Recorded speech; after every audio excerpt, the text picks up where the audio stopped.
ও ভাবি তুমি, আমি আর ভাবছি। কি ভাবছো? তোমার বউ? জোর ভাবি, কি যে কও না তুমি। লজ্জায় একদম গাল লাল হয়ে গেছে। কি বাসর রাত মনে হয় খুব ভালো কাটছে, একেবারে ভোর ভোরে গোসল করতে চলে আসছো। আর কি এর ভালো, সারা রাত তো খালি ভয় পাইছি। তোমাকে দুইবার দেখি একই দশা। তোমার বড় ভাই জানো কিন্তু এরকম প্রথম প্রথম ভয় পাইতো, পরে সব ঠিক হয়ে গেছে। জোর ভাবি তুমি যাও তো, কি কও না কও, লজ্জা করতেছে, যাও। যাম কেন?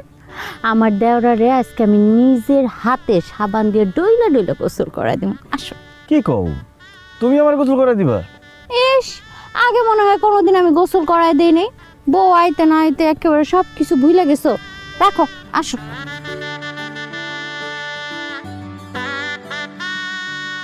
আরে দেখ, আমি পারতাম। আরে পারতা তো, আমি একটু দেই, তাতে সমস্যা কি?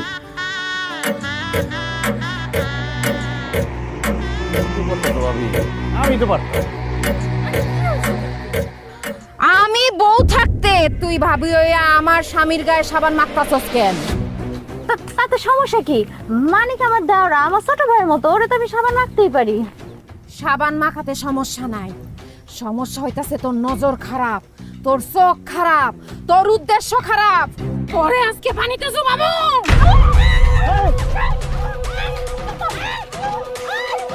এই কাজল কি করতেছো? এই কাজল কি করতেছো? আমি বলে দেবো।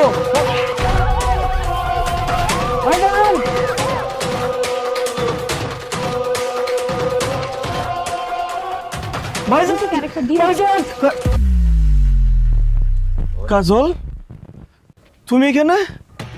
হ্যাঁ, তাহলে পুকুরে ভাবিরে পানিতে চুবাইতেছে তোমার মতো দেখতে শেখে? আমি কি জানি?